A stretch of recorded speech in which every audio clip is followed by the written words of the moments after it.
Tangazo. Ofisi ya hija nchini Burundi chini ya uongozi wa kwake Sheikh Jamal Swaleh imekuandalieni kongamano kabambi litakaloweza kujumlisha masheikh kadhaa wa hapa nchini Burundi. Mgeni rasmi ni Sheikh Hassan Ahmed kutoka Malindi, Kenya. Ratiba ya Sheikh ni kama hii ifuatavyo. Sheikh atawasili katika ardhi ya Burundi ambayo itakuwa ni tarehe 4 Ramadhani sawa na tarehe 21 mwezi wa pili mwaka 2026, huku tarehe 5 Ramadhani Ijumaa pili ya tarehe 22 mwezi wa pili mwaka 2026 atakuwa na kongamano kabambi katika ukumbi wa Markaz jijini Bujumbura, na kongamano hilo litaanza majira ya asubuhi saa 1 na dakika 30 huku likimalizika saa 6 na dakika 30 adhuhuri. Kumbuka tarehe 5 hiyo Ijumaa pili kikao kabambi cha iftari kitaandaliwa majira ya saa 10 kamili hadi saa 1 usiku. Sehemu ni katika ukumbi wa Royal Palace Avenue du Large.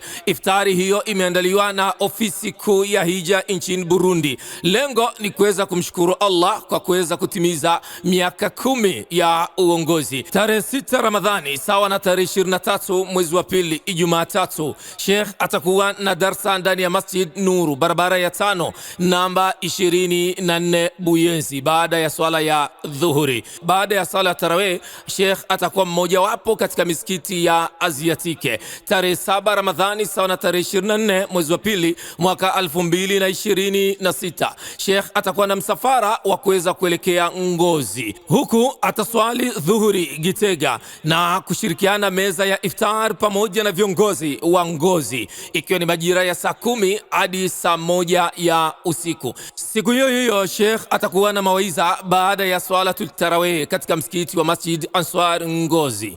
Lakini tarehe 8 Ramadhani sawa na tarehe 25 mwezi wa pili mwaka 2026, swala ya dhuhuri, Sheikh atakuwa katika maeneo ya Kayanza. Mwisho wa ziara yake, Sheikh Hassan Ahmed kutoka Malindi, Kenya atakuwa amehitimisha ziara yake ambayo itafanyika tarehe 9 Ramadhani sawa na tarehe 26 mwezi wa pili mwaka 2026, Alhamisi.